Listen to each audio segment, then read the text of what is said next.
Welcome to this month's Uncommon Coaching video.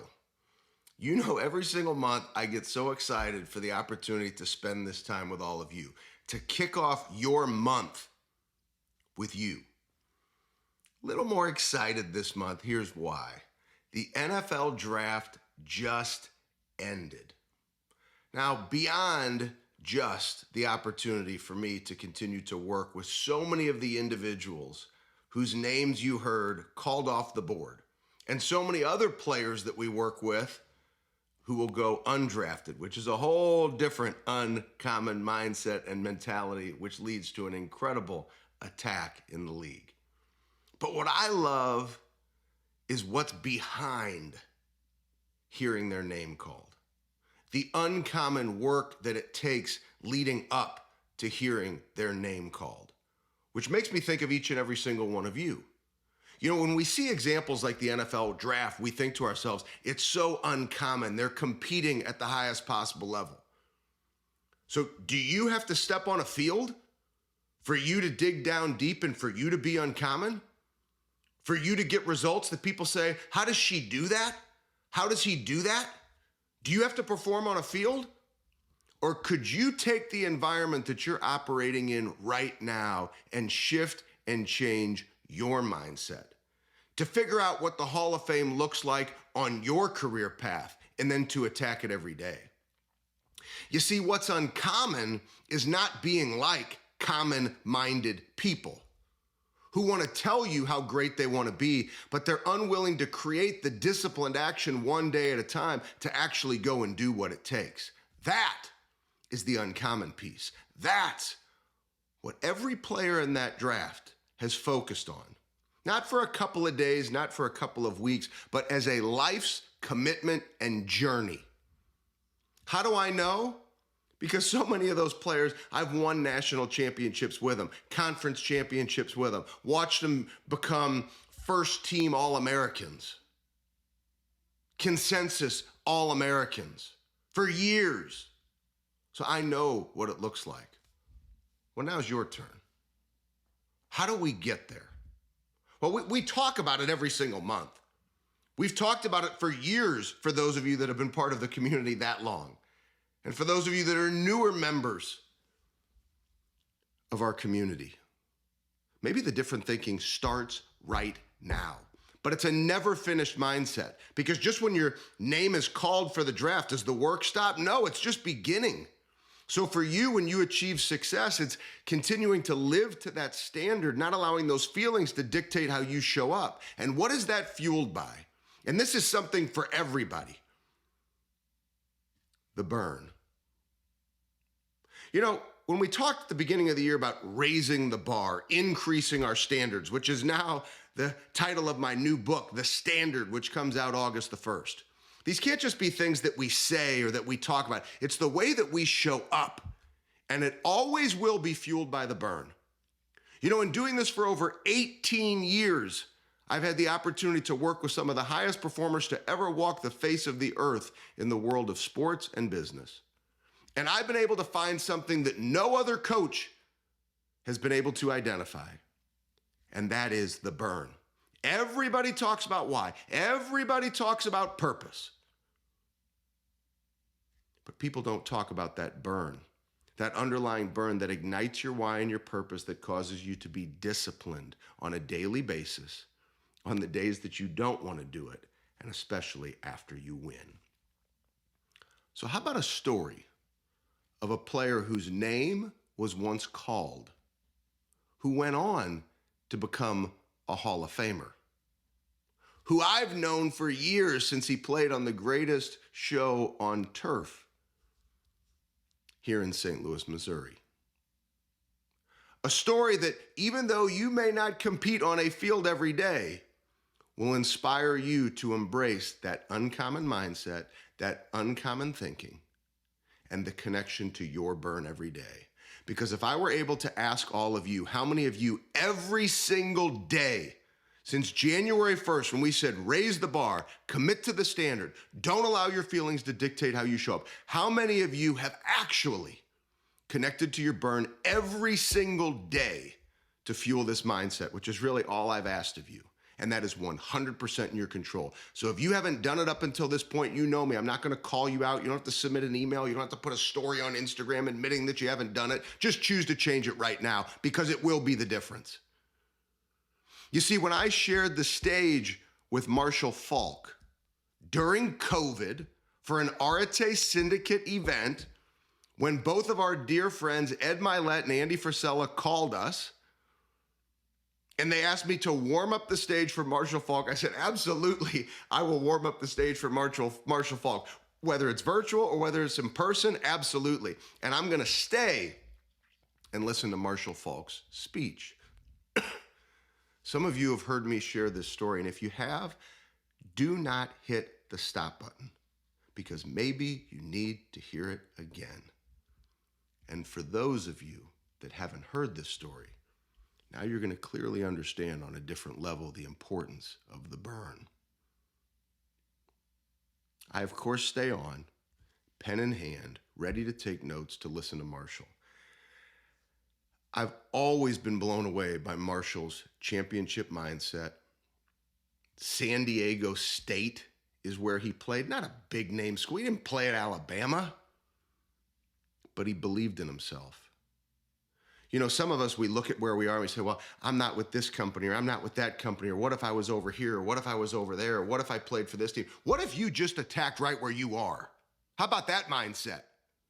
Which is all Marshall Faulk has ever known, and that's been the difference for him. So Ed Milet actually made Marshall get uncomfortable at the end of his speech. They're doing Q&A. And Ed says, Marshall, I know you don't want to talk about this, but help us understand your mindset. Help us understand where you are in the Hall of Fame and how you got there. You see, what a lot of people don't know is that inside the Hall of Fame, if you've ever been there, it's amazing in Canton. I've been there as a fan many years ago, and I've been there as a family member and support to friends that have gone into the Hall of Fame. And you see there are these busts, these statues of their heads, and they're all in the same room. Yet the players who have been inducted into the Hall of Fame, they actually talk about the room within the room. I had never heard this until Ed asked Marshall to explain. Ed said to Marshall, help everybody understand the room that you're in within the room in the Hall of Fame. And I'm hearing this, I'm thinking to myself, what is he about the room within the room? And Marshall says, all right, Ed, if you're asking me, I'll talk about it. Marshall says, we players who have made it into the Hall of Fame. And first off, I just want to put this into perspective. You talk about uncommon. There are millions of people, millions of people who have played the game of football at all different levels. There's only a little over 300 men who have ever walked the face of the earth that have been inducted in the Pro Football Hall of Fame. Think about that level of uncommon. And Marshall says, so for all of us that have been inducted, we talk about these rooms within the room. So there are the people who have been inducted into the Hall of Fame. There are people who have been inducted into the Hall of Fame who played in the Super Bowl. There are the players who have been inducted in the Hall of Fame who played in the Super Bowl and won the Super Bowl.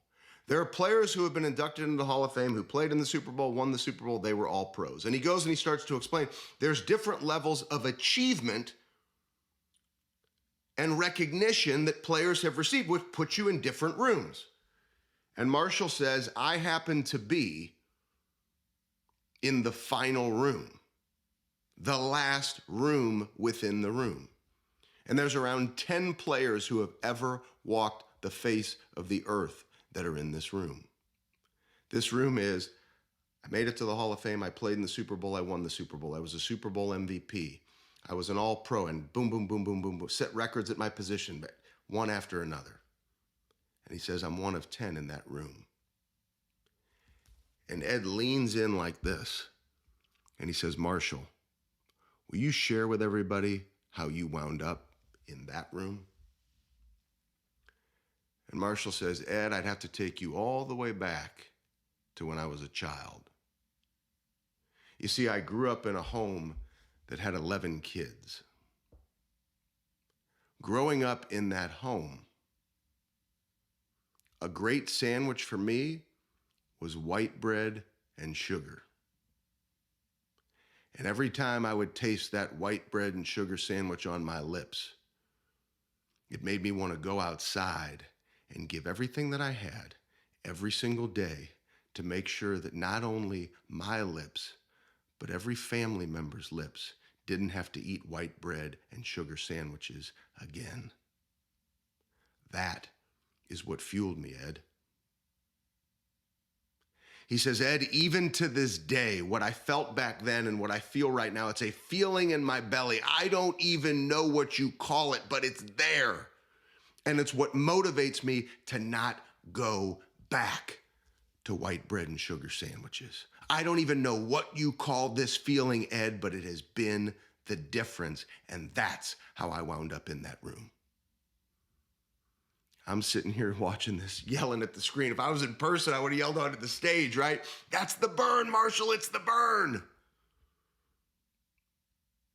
So once again, you may not have to be on a field to become a Hall of Famer in what you do in your life. But what you do have to do is connect to your burn every single day. And if you think I'm wrong, from the studying of the highest performers I've done over the last 18 years, the champions in business and in sports, then keep going down the path of being common. But if you want to become a Hall of Famer, if you want to become uncommon, look at the examples of a Marshall Faulk.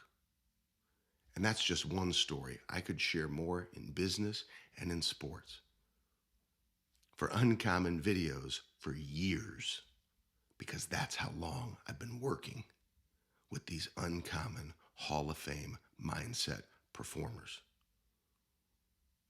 So you got to take a look and continue to break down every day how you show up. Now, every month I always ask you 2 questions.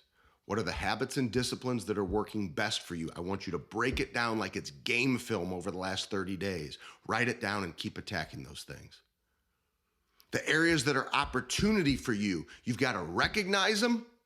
You either get rid of them if they're bad habits and behaviors that have no belonging in your life. They'll keep you from being a Hall of Famer.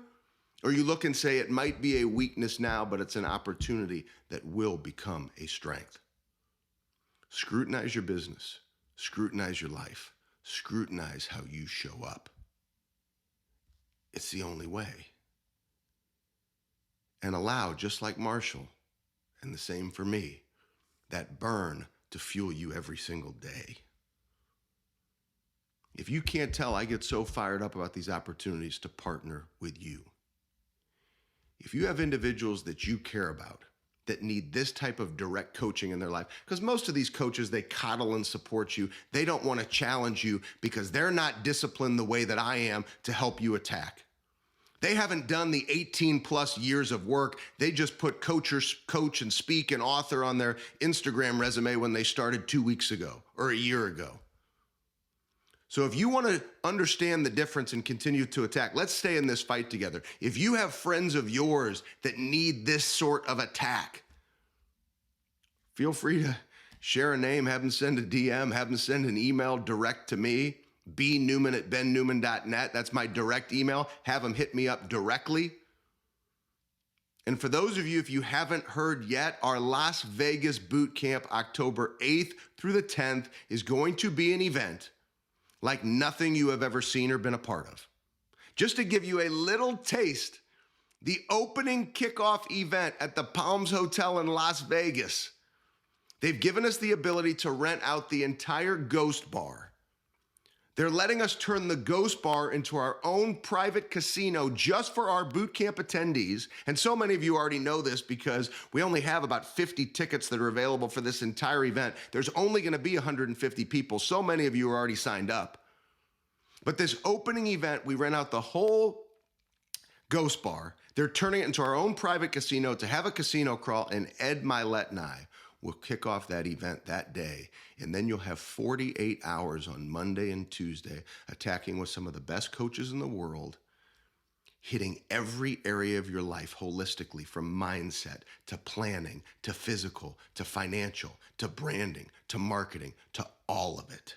Like no event you've ever been to, with no level of intention you've ever seen, and then a planning day for 2024 that's going to help you close your year better than you ever could have imagined, and to make this year your best year ever, followed by 2024 being your best year ever, because you plan it out, you build it out, fueled by your burn one day at a time. These tickets are going to go fast. It's limited availability. We will not have more than 150 people. So once again, you can shoot me an email directly to bnewman@bennewman.net. If you have other questions, you could email brooke@bennewman.net. Our team is ready to attack this opportunity with you.